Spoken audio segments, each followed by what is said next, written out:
Sheep versus goats, which is the better homestead animal? 1 year ago, I purchased a small herd of Alpine does and a Boer Billy. Now, the French Alpine does were a milk breed, and the Boer Billy is a meat breed.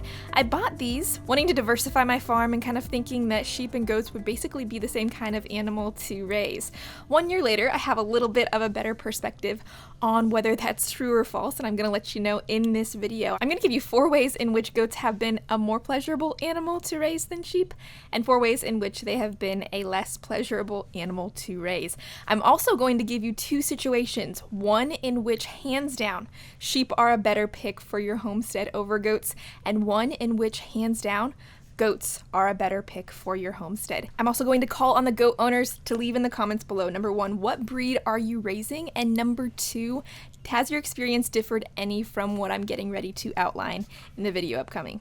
So number 1, my goats had more twins this year than my sheep did. Now, they were all first-time moms, and all my first-time sheep moms had primarily singles, and the goat herd had primarily twins. Now, the goat herd was on some feed and not entirely grass, so that may or may not have had an influence on how many twins that I got out of them. But in all, my goats were more prolific than my sheep this year. Number 2 is in the personality arena. Goat kids have a way better personality than lambs. They're way more fun to watch, and they are just extremely charming and enjoyable animals. Number 3 advantage of goats over sheep is just commodity value overall. Should you be using a public sale or public auction house, at least in the DFW area, I have noticed that goats just bring stronger prices in those local sales venues. Number 4 is browsing ability. Goats are far more aggressive as far as browsing and eating weeds than sheep. Now, sheep are 50-50. They're a hybrid between a goat and a cow. They really enjoy open pasture, and they will put some pressure on the weeds once that pasture and preferable stuff is done. But the goats will target those weeds first and really eat you out of them. In fact, I watched the goat herd tip over an evergreen tree and begin peeling the bark off with their teeth and actually eating it, while there was an open pasture in front of them that they could have gone for first. So those are the 4 advantages. The 4 ways in which goats were less pleasurable than sheep to raise over the past year is number 1, containment.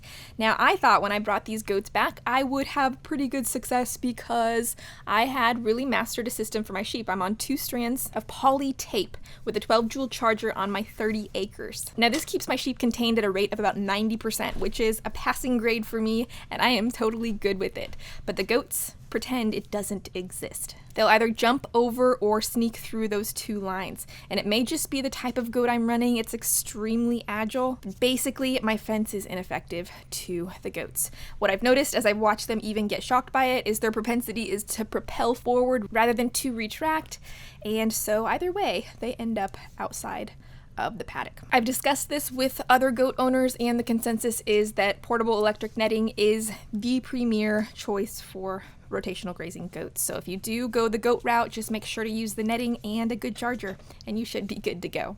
Number 2 is copper, and this isn't really a con, it's just something you need to be aware of. I had to pull my goats aside and give them a copper bolus twice this year. Didn't take a lot of work, but it's something that you have to be aware. There's a difference between goats and sheep, and they need that extra special care. Number 3 is climbing, and again, it could just be the Alpine breed I'm raising, but these goats climb out of everything. They climb on top of everything. They even climb out of the handling system that I use for my sheep, and so basically to give them their drenches or their treatments, I have to catch them within the pen and straddle them and apply the care that they need. They even conspired with the sheep at one point in time and climbed to the top of my winter feed reserve, knocked down several bales of the hay that I intended to use for winter, all while the sheep sat at the bottom and ate it.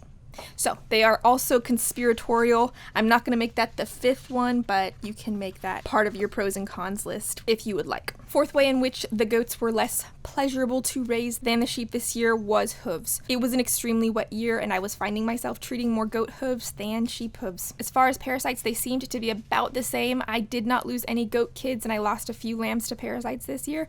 Now, I was raising a lot more lambs than goat kids, but there was really no difference to me. This video is brought to you by Shepherdess.com, where I provide you with the resources you need as a beginner sheep farmer to get off the ground running with sheep and to do it as successfully as possible. I provide you supplies for sheep. I provide you with free video training, one of which I'll link down below. It is a 1-hour micro masterclass on the basics of raising grazing, and marketing sheep. When people usually approach homesteading, they do it for one of two reasons. Number one, either resource management, they're trying to manage land in the best way possible, or number two, self-sufficiency and food production.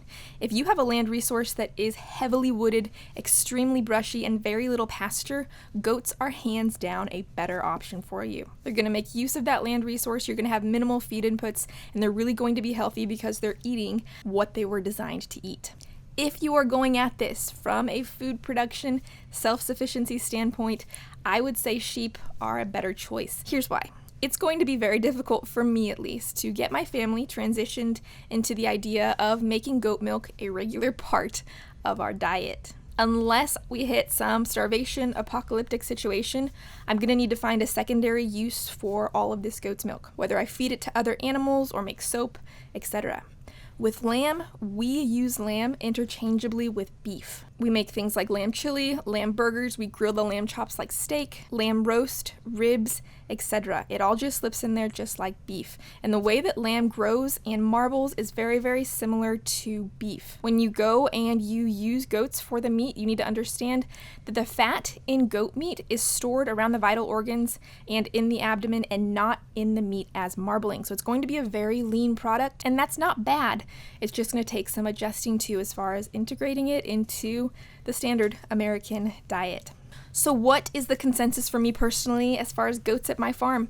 And the consensus is I like them well enough to keep them for personal use. It's not going to become a for-profit enterprise. There's enough about them that makes them a little bit difficult to where I'm not really ready to scale up my numbers, but I'm definitely going to keep a couple. One of the does I am keeping, she is a great milker and she basically lets anything nurse off of her. So that's going to be really helpful in case of orphan lambs or just a need for extra milk.